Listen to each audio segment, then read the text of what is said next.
Well, hello everyone. This is yours truly, Dr. Dan, Close for Cairo, showing all of you how to get the yes with less stress. I'm going to talk about. I'm sorry. This is a funny title because there was one point in my career where I thought every new patient was a difficult new patient. Um, but we're going to talk about today the difficult cases, and the examples of these are the people, for example, arms crossed, kicking back, not making eye contact with you, looking at the ceiling, example of a difficult new patient. So, and there's a couple of categories of them, and I'm going to be going over them with you today. So, in case you guys don't know who I am, it is really good to meet you. This is Dr. Dan Closer Chiro, and we show you how to get the yes with less stress because the yeses in chiropractic should be a given. And I always say this is like in professional sales, it's not like chiropractic because in professional sales, they're like who the hell are you, like the salespeople have to go to the customers and say, hey, buy this, buy this. We're a little different. I mean, people are seeking us out, they're making an appointment, they're getting in their cars, they're punching in their GPS, they're making it to your office, they're filling out forms, they look forward to meet you, and somehow we totally botch it, and then they eventually say, I don't know, I gotta go home and talk to my spouse or my fish about it.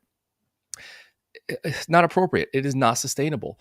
And this is a common theme right now that's around. If you haven't been paying attention to the world events, um, shit's going down, man, guys. Like there's stuff that's happening in and around us that has a direct effect on our personal lives and certainly in our businesses. So, one of the things that we know for sure, and we've been saying this since after COVID, is that the marketplace after COVID is going to be a harder marketplace to sell to, a harder marketplace to present what we do, a harder marketplace um, to set us apart as deserving of their time, energy, and money. Before, all of our mistakes they tolerate it.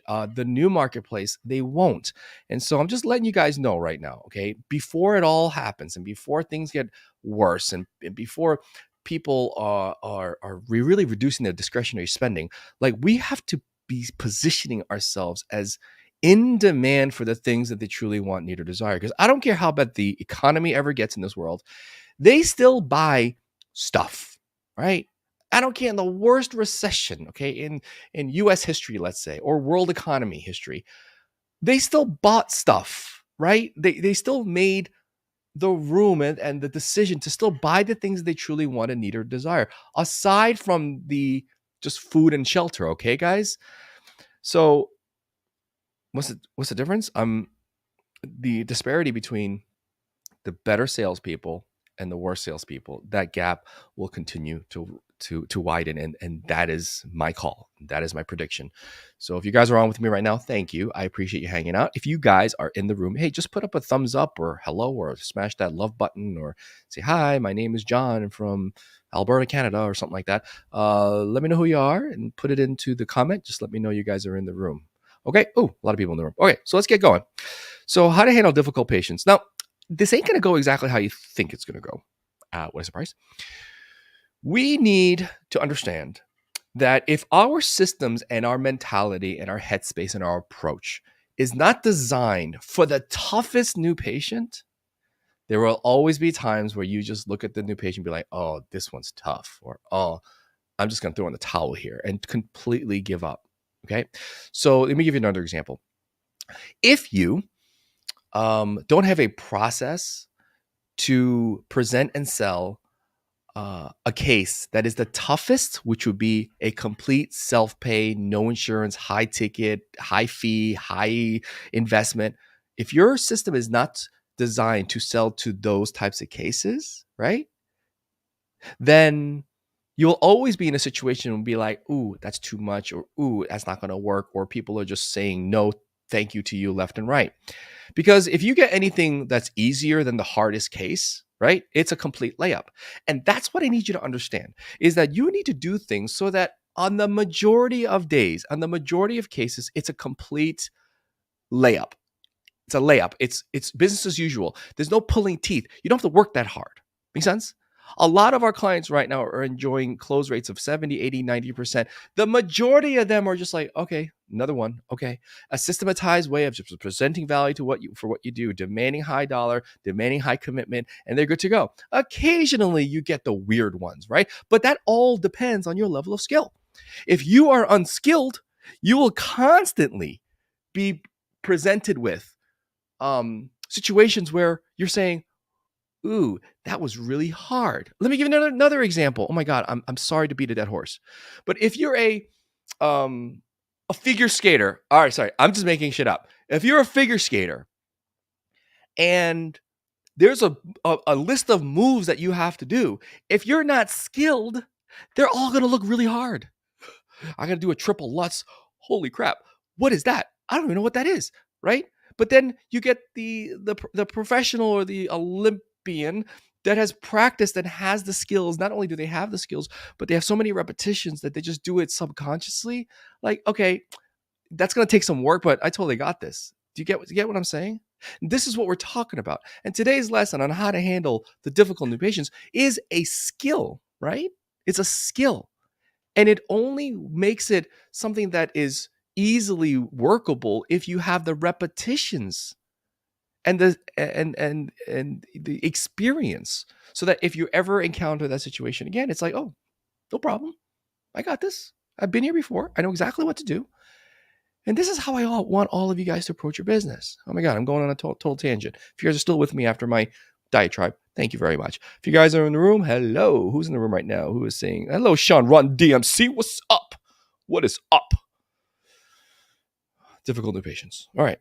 So if you guys are in the room, hey, give me an example of a difficult new patient for you. I would love to use your examples in this. I have nothing scripted out. I'm just completely just letting it, I'm going to wing it today. If you have a specific new patient you want me to use an example, please put it in there. Someone just commented. Oh, that was Sean. Difficult new patient is only difficult. Hold on. What did he say? A difficult new patient is only difficult because the doc isn't trained on or have the systems on the how to perform the day one, day two. Yeah, absolutely, 100%. It's just like I said. What about the figure skater? Right? It's only hard because you don't know what you're doing. Anyway, difficult new patient. Let's talk about the difficult new patient that is just sitting back, arms crossed, be like, don't care. I don't want to be here. Right? The apathetic. All right, let's talk about that. And by the way, I'm going to give you the spoiler. How you work with difficult new patients fundamentally is the same. Okay. You don't need a special playbook for the hurly-pearly truck driver guy who just doesn't care and is not very interactive and not tracking. You don't need a special playbook for the person that is just completely all over the place and yada yada yada. We call it Aunt Marges. They just talk and talk and talk and talk, totally off point, right? You can't get anywhere with this person, right? Okay. No matter where the difficult new patient is, the fundamentals are the same. Number one, and we said this a million times. If you heard it before, you're going to have to hear it again. Number one, always be in agreement. That just doesn't mean if someone comes in and says, hey, I hate dogs, and you say, I agree, I hate dogs too. No, that's not what I'm talking about. Being in agreement also means being in agreement with their foundations or their frame, as they call it. This right here, okay, that means maybe you've heard it before. It's called match and mirror. It's said completely different ways. But the reason why you can't match and mirror, or the reason you can't match frame, or the reason you can't be in agreement with their fundamentals or their framework is because you don't agree with it. Okay, listen to what I just said. The reason you can't stay in agreement or match and mirror or do all the things that you need to do with these weird situations is because you're not in agreement with them. Number one, you're pissed. You don't like it. You don't like it because it doesn't match your energy. Oh my God, I'm going to go on a complete tangent here and just rip something apart. The whole personality typing thing, I remember this. This was like late mid 2000s when the whole Enneagram thing happened, and everyone was getting personality typed. And there's some coaches out there. Listen, I'm sorry, so dumb. I'm a number 4 with the 4 wing. Like, okay, I understand fundamentally the concept behind the construct behind it. I'm not actually saying the construct behind it is flawed, but what the hell happened? The application of it is so flawed. Okay. I don't think the people who came up with this, who studied this, and I personality typing is a thing, guys. Okay. I'm not saying it's not, But the application of this is so flawed because what's actually ended up happening is that these chasms have been developed between people because you're now typing them and you are now putting them in a bucket and labeling them. And immediately when that happens, when a new patient comes in, that's not quite like you or not. Oh, this is another one. My ideal client. Oh my God. The construct, I understand. The application, absolutely, we totally fuck it up.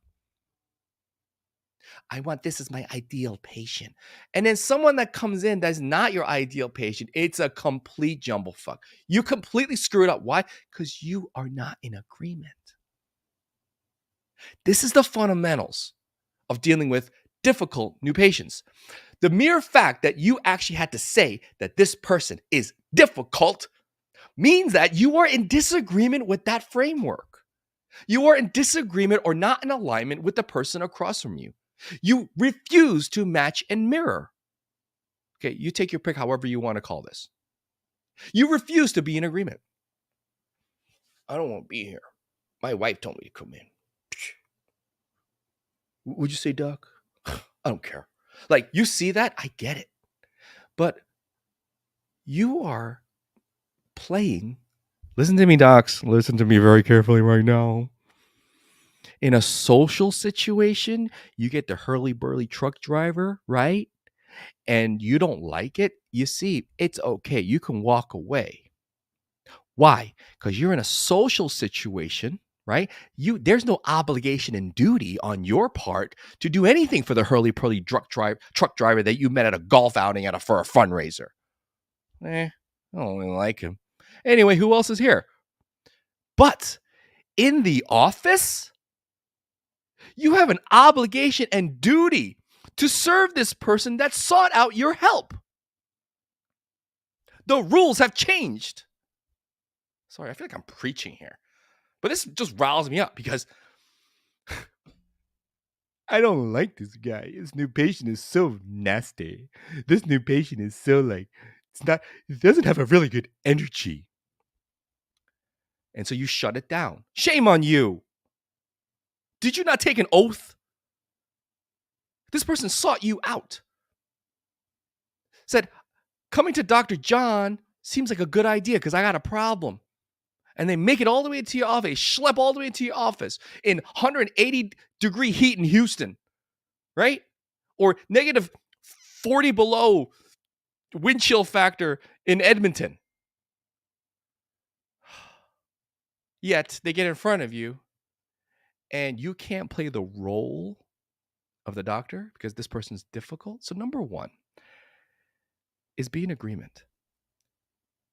They want to do this. Fine. They want to talk your ear off. Fine. They want to say, they want to come in and be like, you know what? I fucking hate kids. Fine. Who are you to judge? That's not your job. Your job is to serve. That means you have to be in agreement because they are still coming in with a problem that you are equipped to deal with. Now, some of you are listening to this and saying, no, I don't have to. You're right. You don't have to. You certainly don't have to. Then shut it down right there. But you don't. You go through the motions and you occultly disagree with them, occultly insult them, occultly tell them, you know what? I'm better than you. You're doing all these things during a day one, day two. And at the end of the day, they say, you know what? It just doesn't feel right. I'm just going to go home and talk to my spouse. And then you you lose your shit because you're like, how come this person not close? How come this person? Because you didn't really want them. This is the fundamentals of dealing with new patients. They are who they are. Your job is not for them to be in agreement with you. Your job is for you to be in agreement with them. I don't think I don't. My wife said I have to come. I don't want to be here. Watch this, guys. Watch this. John, your wife made you come? Yeah. She always makes me do shit I never want to do. My response, John, are our wives friends? Because my wife makes me does a lot of things I hate doing too, man. Let's do this. Let's just bust this out really fast. That way Your wife doesn't get on your case. She obviously cares about you. She wants to get some answers about why you have this problem. Let's just keep her happy, bust this that thing out really fast. That way you can go home and let her know that you got it done. Would that work for you? Doc, yeah, man, that works for me. Yeah, let's just do this, man. God, jeez, I got so much work. Yeah, okay, what do you need? Do I change anything on what I do? No. But the mere fact that I met them, I was in agreement with his difficultness helps the whole process along. Go like this if you guys are with me. Okay. Let's talk about it. All right. Let me see. Let's see. Let's go. I haven't checked the comments here. Anyone have another difficult new patient? Okay. Anyone else have a difficult new patient? All right. If you guys have one, just put one down here, man, because I'd love to just take your particular scenarios. Okay. What about the patient that the first thing they ask before they even come back to the office, they go to your front desk and be like, how much is this going to be? How much? How much is my first visit? Okay. Or let's say you're a corrective care facility, like a CBP office or like a decompression office or a neuropathy office or any type of office where, you know, the recommendations that you're giving these patients are very comprehensive and they take more than a visit or two. Let's say you're one of those offices and someone comes in and be like, okay, so how many times do I have to come in? Like before you even say hi to them, right? How do you deal with that? That's difficult, right? Not for us in the C4C world. It's just how it is. Like it's par for the course for us. You know what I'm saying? But for those of you who are not trained in the arts, like that's difficult for you. So remember, let's go back to the basics. Always be in agreement, match and mirror, meet their frame, respect their framework. Like whatever word you want to call it, that has to be the case. You sit down for a day one. First thing it says, my insurance doesn't cover it. I'll be paying out of pocket. So I just need to know how much it is today and how many times I have to come. Watch this. Emily, I get that question all the time. I want to let you know that today's visit is X, okay? And it won't be a dime more than that. After I talk to you and figure out exactly what the problem is, I will let you know exactly what everything costs down to the penny before you do anything. Would that work for you? Yes, doc. Thank you. Yeah, because the last time I went to this chiropractor and you hear the whole story. Here's my second part of this. Is being in agreement and matching in mirror and respecting their framework is easier if you know this one thing. Everyone comes to the table with some form of PTSD. You got to understand that. People do not come to you without certain other past experiences that their current behavior dictates. So let me give you an example from a different industry. Let's say the chiro coaching industry, my industry, like this industry. You don't think we talk to docs on the phone who have been in practice 25, 30 years? They finally mustered enough courage to reach out to yet another chiropractic coach. And immediately off the phone, I'm hit with, I don't really like coaches and all the negatives. Do I not know what happened here? Of course I know what happened. I lived it too. I know that this guy probably got screwed maybe once or twice or maybe more. Maybe this doc got into a bad coaching situation where, I don't know, they had to give this company 40% of their gross earnings for the first 5 years of their practice after they set them up. And then after they set up, they completely disappeared and that did not support them at all. I don't know. I'm just making that up. Okay. That's based on a true story, but I'm making it up. That could have been that could have been where that person came from. Another person could have been in a coaching contract where they talked to a coach once a week for 30 minutes, charged him $1,500 a month for an ironclad contract for 18 months. And after 2 or 3 months, they talk about the same things over and over again. They see no value. The doc wants out, and the coach is like, I will sue your ass if you break your contract. And then they're like, shit. And then they end up just paying off the contract. And after that, that doc's like, fuck this, man. This is bullshit. Like chiro coaches. Like, I know that people come to us like that. I respect the fact that they're coming to me with a lot of past hurt. Don't you think that your patients enter your office with perhaps the same level of trauma? Yet all we can think about is, oh, I don't like this energy. Oh, this guy is just a dick. Oh, this lady is so angry. Docs, difficult new patients is relative because the first thing I need to figure out is, I'm sorry. Here's a confession. All right. I say this to myself occasionally. I'm fine. A lot in my career, whether I'm selling chiropractic in my own office, which by the way, I'm still in practice just like you, or I'm selling C4C. Like I'm selling docs on why this is required for the development of your business, or I'm selling any other my other things that I do, right? And I met with a problem client or a problem patient. You know what I say to myself immediately? And this is training kicking because I didn't do this. I'm not here just because someone had to teach me this is what you do. So I'm telling you this is what you do. You got a problem client in front of you, problem patient. First thing I say is to myself, who hurt you? And what is his or her name? Like that's what I'm saying to myself. So it's almost the next part of what's his name or what's her name is a bit of mental. It's a mental edge thing that just lightens the mood for me when this person across from me is so combative or so skeptical or whatever they are. Right? Who hurt you? And what's his or her name? I'll take calls for C4C docs who are looking to get into our next masterclass. By the way, November is just hopping. We're going to be sold out with November probably in a week or two. For those of you who have listening to this have engaged us already, thank you and congratulations. I can't wait to work with you guys. For those of you on the fence, what the come on, guys. Like, what are you waiting for? Okay. Anyway.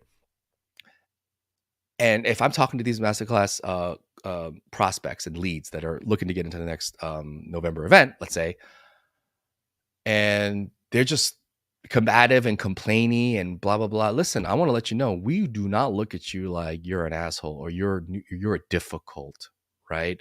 Or we're not a good fit. We don't think that. Well, what we're saying is, who hurt you, and what's his or her name? And if I come from that place, do you understand? I am way in a better position to serve this person as opposed to put you in a bucket of problem child. I know there's some people in the room right now where the majority of your new patients that are coming are problem children. They're not the problem. You are. Sorry, shooting from the hip. That's just how it rolls. If it's everyone, it's you. Chew on that for a second. But here's the good news. You don't have to completely revolutionize who you are here, okay? What you need training on is how to play the role, this role as a service provider for the best healthcare product in the world, and that is chiropractic. The role. That's not disingenuous. Everyone here plays the role. Like you don't talk to your wife like you talk to your 4-year-old. Why? Because you're playing the role of a father of a 4-year-old. You're playing the role of a husband that you've been married for 15 years. You're playing the role as the son to your parents. You're playing the role as a brother or sister or cousin. We're all slightly different in the way we approach people in relationships based off of who they are in the situation. Yet, no one's ever trained you on how to be the doctor. Do you guys know what I'm saying?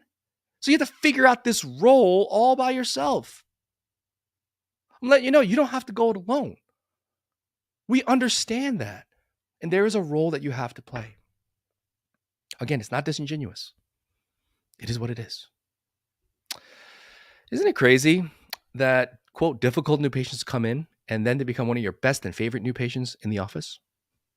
Once you understand that a new patient and get into that perspective, they will never, ever be perceived as difficult. Just a new patient that needs your help. Well said, Sean Run DMC. That's right. So how many opportunities have you just given up on because they were, quote, difficult? They weren't difficult. You just weren't set up to serve them. That's just how it goes, right? And to the higher level of skill, the less and less difficult people enter your lives. They're the same people. You're just in a better place to serve them because you know what it is and what it's not. And frankly, sure you heard this before, you control what you control. You can't control the masses. You can't control all those personalities out there, all those traumatized people, all those hurt people out there. You can't control them, but you can certainly control you. And that's what we do. So, hey, thanks for hanging out with me today. I know today was a little weird, it's a little more heady, a little more headspace. And I'll tell you, I know we come off as very, very pragmatic, but at the end of the day, when we transcend the pragmatism of this whole thing, really what it comes down to is a matter of heart. And I hope you kind of cut right through that and you saw that. If you guys are watching this and be like, dude, I'm ready to go. I've been just treading water and I don't know where to go with this. Like, I think it's about time we chat. So even though we may be sold out for November, by the time you make a decision, you may still be able to get in. October 16th is the start of the online course. And then November 3rd and 4th, we're meeting up in downtown Chicago. That's the last session of 2024. Our call log is absolutely on fire. I'm not just saying that, okay? I can prove it. It's just back to back to back to back. Myself, Sean, and Jen are just taking call after call after call after call, getting them all ready to set up in October. If you are one of those people and you're on the fence, I hope this is just a little nudge that you all need to take this. That will absolutely revolutionize your practice. I'm not just saying that. We have the track record for it, okay? Just ask around. We've done it. It's about time that you do it. So that's all I got for you guys today. Hey, thanks for hanging out with me. Until next time, this is Dr. Dan. Dr. Sean is on with us on behalf of myself, Sean, and Jen, and all the Close for Chiro crew behind the scenes. So I just want to say thank you for hanging out with us. Thank you for allowing us to do what we do and to serve you. And we'll talk to you later. Bye.